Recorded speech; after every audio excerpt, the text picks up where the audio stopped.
के लोग हैं, ये आरएसएस के लोग हैं, ये क्या बोलेगा?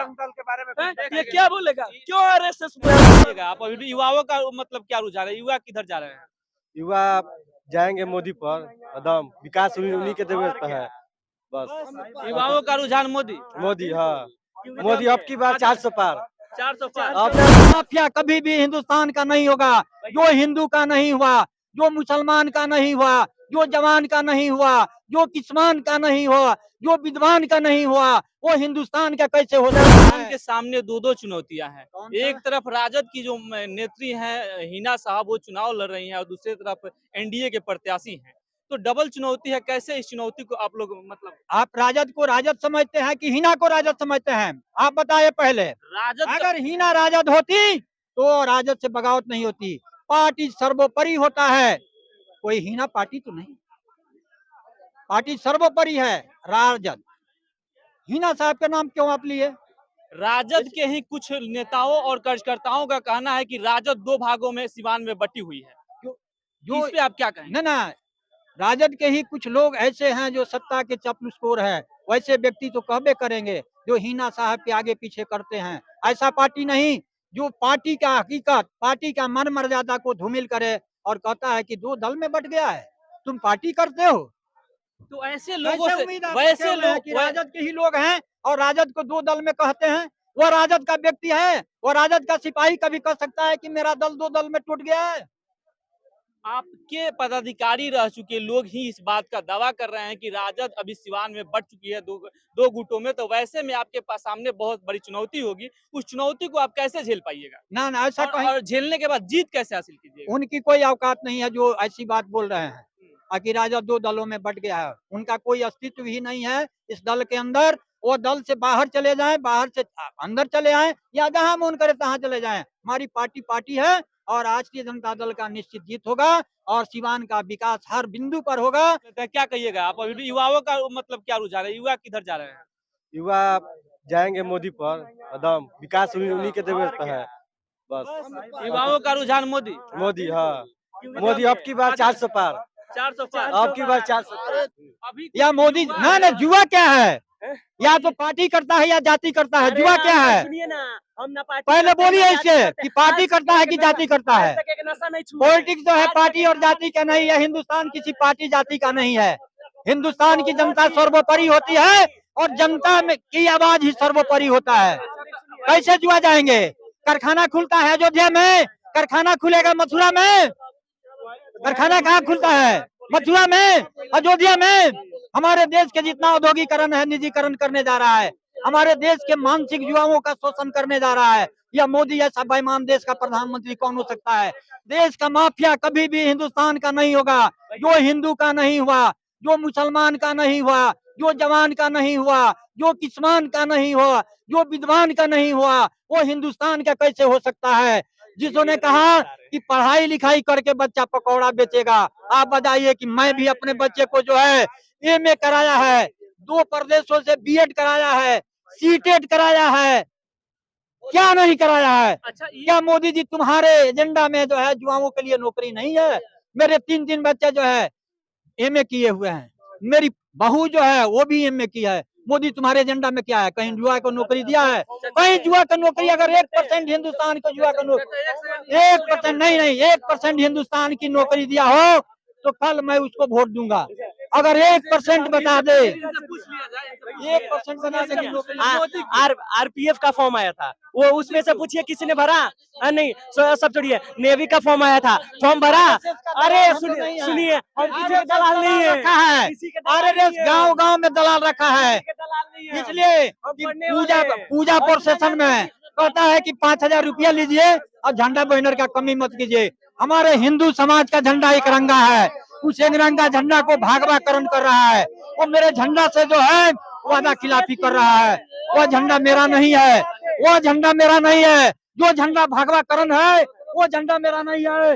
हिंदू समाज का झंडा एक रंगा है। कहीं देख रहे हैं जय श्री राम, जय श्री राम कोई मेरा देवता नहीं है। मेरा देवता सीताराम राधे श्याम देवता है। जो बेईमान जो आज उछाल रहा है जय श्री राम, आज 10 वर्षों से जय श्री राम कहाँ थे? जय हनुमान होता था, जय बजरंगबली होता था, सीताराम होता था, राधे श्याम होता था। जय श्री राम कहाँ से आ गए? अच्छा अच्छा, रोजगार पे नाम की धर्म के नाम। भैया इन्होंने अभी एक चीज बोला क्या कि सीताराम और हरे राम, तो ये चीज हमको बताइए कि आज खाली राम जी का नाम लिया जा रहा है। अब नहीं, अगर हम नाम लेते हैं तो कभी भी पूजा करते हैं तो हम सीताराम दोनों का साथ में करते हैं कि अकेले अकेले करते हैं? वही तो चाचा बोल रहे हैं, वही तो बोल रहे हैं। हाँ तो नहीं, कभी एक जन का नाम लेके सब चल रहे हैं। जय श्री राम का, जय श्री राम हमारी भावना है। एक मिनट सुना जाए, थोड़ा सा सुना जाए। ये भी जुआ है, हम भी जुआ है। ये पढ़ रहे हैं, हम भी पढ़ चुके हैं। हमारी पढ़ाई PhD, हम डिग्री लिए हुए हैं। डॉक्टरेट का उपाधि अभी तक हमारी नहीं। और जो मोदी जी कह रहे हैं कि प्रत्येक वर्ष 2 करोड़ नौजवानों को रोजगार देंगे, उनको माना कौन किया था? मैं पूछना चाहता हूँ कि जो मोदी जी जो कहते हैं कि 2 करोड़ लोगों का रोजगार दिए थे, तो 10 साल में 20 करोड़ हुआ, कहाँ गया रोजगार? कौन जुआ है? ये पढ़ने वाला है, ये पढ़ने वाला है, ये RSS का आदमी है। हम PhD डिग्री लिए हुए हैं। ये क्या बतियाएगा जुआ?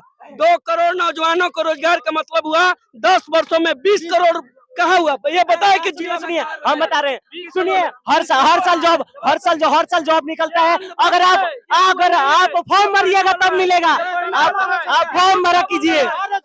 ये नौजवान नहीं है, ये पढ़ने वाला बच्चा है। अभी हम लोग डिग्री लिए हुए, PhD होल्डर हैं जी, PhD डिग्री लिए हुए हैं। ये झूठ बोला है। हम MPhil किए हुए हैं, साइकोलॉजी से हम किए हैं, मनोविज्ञान का आज तक हमारे पास नहीं है। ये क्या बोलेगा?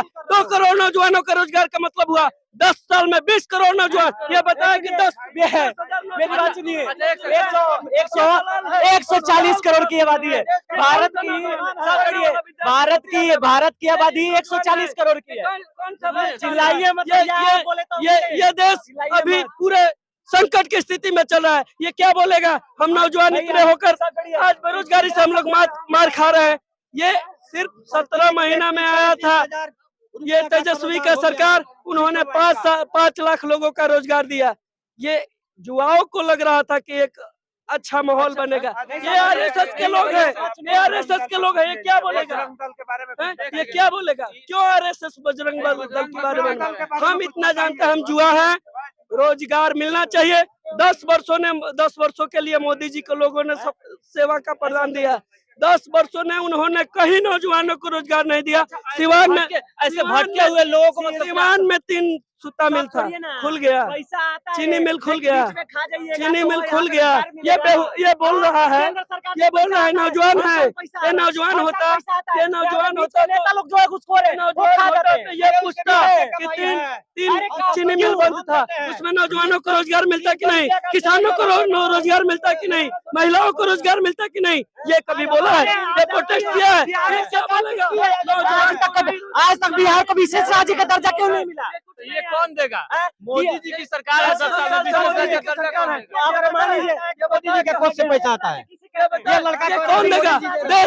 देश में उसका सरकार चल रहा है, राज्य में भाजपा की सरकार चलता है। ये कौन रोका है विशेष राज्य का दर्जा देने में? मैं बताऊं, सुनिए, 15 साल से यहाँ पे 20 साल से सरकार है RJD की। ये बताइए आज तक बिहार को अभी ये मालूम नहीं है सर कि 20 साल से RJD की सरकार है। 20 साल से तो यहाँ भाजपा जदयू का सरकार है। इसको यह नहीं मालूम है। महज 17 महीने के समय में 5 लाख नौजवानों को लिए तेजस्वी जी ने रोजगार दिया। ये क्या बतिया सकता है? यहाँ न किसानों को नौजवान, कोई चीफ मिनिस्टर हो हिंदुस्तान का आजादी के बाद ऐसा कोई चीफ मिनिस्टर बना हो तो बता दीजिए कि खुले मैदान में नौजवानों को नियुक्ति पत्र बांटा हो। आजादी 76 साल का हो गया।